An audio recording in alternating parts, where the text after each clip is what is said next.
Hey guys, Other Mario back for your Friday for the Pagan Perspective. This week's topic, we're talking about secrets.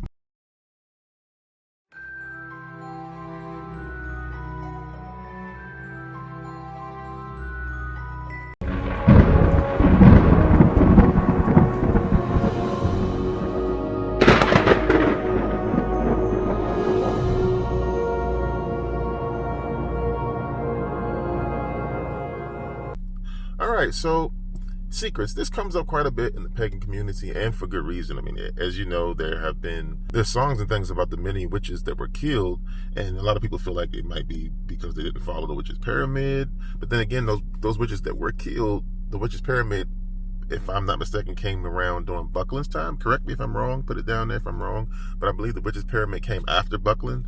So the original witches, the ones that wouldn't be considered New Age, their secrecy came because of King James. You know, he had the witch's hammer. The whole idea of putting the screws to you. I know it's kind of archaic now, but there's a term that some of you guys may be familiar with in the United States called putting the screws to a person when you want to find out what they know. I know some of you guys in the UK, if you're watching us, should know putting what putting the screws to. Well, that was a King James thing. They would literally have a device. I'll see if I can put a picture up here. They would literally have a device where they would literally put these screws, and they would screw into your skin, into your fingers, and force you to confess to being a witch. So persecution, torture, extortion, like all kind of crazy stuff. Even people who were just midwives and great herbologists, and people who had a green thumb and they just created herbs that would cure certain ailments were considered witches because they let their practice be known throughout the land. And even in Salem, some of the later articles about Salem started to turn a little bit, and people think that it was more of a political thing as well, where, hey, I don't like that person. He has so much land. I want his land. You know what? His wife is a witch. Oh, she's not a witch? Well, can I have your land? Okay, she's not a witch now. That kind of situation. So, witches, shamans, druids, they've had a lot of things going on in the past where if you talk about your stuff, you can get in trouble and get killed and tortured and things of that nature. So being silent stemmed from those days, right? Now we live in a time where you can have people who say that they are sanguinarious vampires, right, guys? Drinking blood. No one will come with pitchforks and tear down your house and drag you out and burn you. Those days are gone. So in the new age of being a witch or a druid or a pagan or whatever you umbrella term or new term you fall under, where we have rights now. We're a little bit more safe. I mean, heck, even the pentacle is placed on the fallen soldiers in the United States. You can get a pentacle placed on your headstone now. So we've moved a lot away from the need for secrecy from a protection standpoint. Other than that, you might be persecuted at work. Even though we do have religious freedoms and protections here in the country, but you can, they might not want to eat with you at lunch. Somehow your invitation to the Saturday night poker game got lost. Those kind of things. Perhaps they'll try to make sure you don't have the right materials at work, so that way you won't get your report done or whatever your area of responsibility is. So those are the kind of damages that will come from not being secret today. It's not really death now. Now, as far as the magical standpoint, being silent from magic, now that is a whole nother thing, right? I believe it's all through Silver Ravenwolf's books and things about when you cast a spell, it should not be talked about. You shouldn't think about it. It should be done with until you reap the benefits of it, right? Personally, I kind of tend to follow that. Like, if you guys watch my personal channel, I rarely show my altar. I rarely show my altar statues for my patron and matron deity. I am an eclectic shamanic witch, but I still kind of fall under a patron matron kind of thing. I'm kind of this weird eclectic hybrid thing going on here with with a male and female energy, but they are two different pantheons, although their pantheons have intermixed before.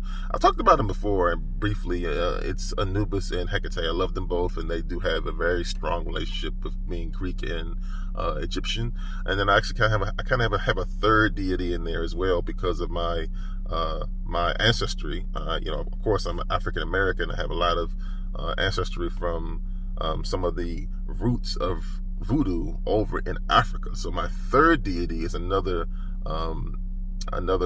patron deity, and that is Baba Legba. So I know he's been popularized because of the different American Horror Story, where he's popped up in there. So he's been brought to light. I've even worn his costume to dress up as him to honor him during Samhain or Halloween, and I've had actual people screaming from across the street. They called out Baba Legba's name, and they'll say, "I want to make a deal." So these people, they know who he is, almost I think more so now than Anubis, because every now and then people will see my Anubis tattoo if it's in the fall, and I just happen to be wearing, like, say a short sleeve shirt. Sometimes they'll see Anubis and they'll know exactly who he is. Very rarely will they see my Hecate tattoo and they'll know who she is, which is interesting. I think it's because it's a lot of her body on there, and I guess Hecate hasn't been really shown in any major TV shows and movies fairly lately. So that's about as far as I go. Like I had planned 360 rituals because I had some problems with my 360 camera for a while, but I've got that up and running. So I had planned 360 rituals, some circle working things. I've got some real exciting things coming on soon this year.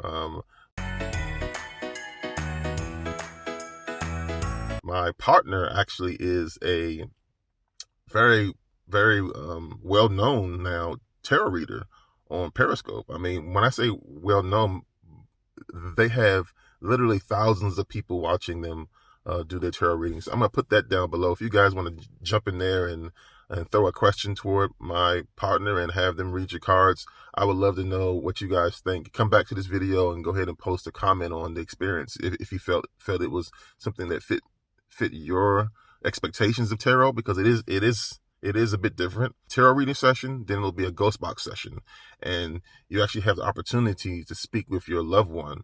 We've had people literally scream that is my grandmother's voice. I know it is. Like, they've said that. So very, very exciting stuff that my partner is bringing to the pagan community over on Periscope and YouTube as well. So we would definitely appreciate if you would jump over, take advantage of that link, and again, come back here, let me know if you want to see more content from my partner. But without further ado, let's continue with this question.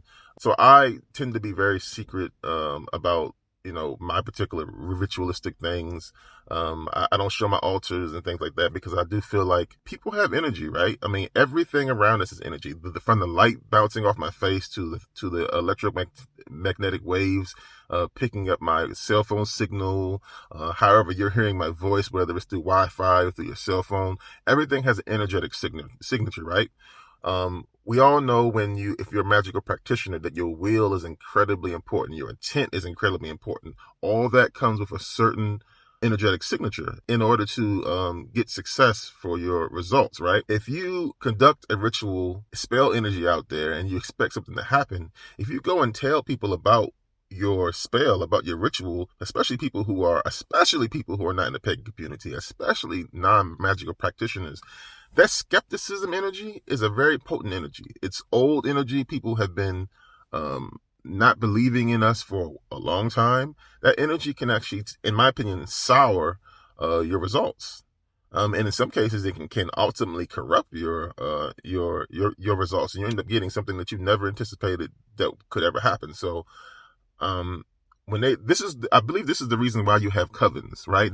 I believe this is the reason why you have druids who have their groups. Please forgive me. At the moment, I can't think of the druid gathering, what they are, similar to how you have covens. But this is the reason why you have covens.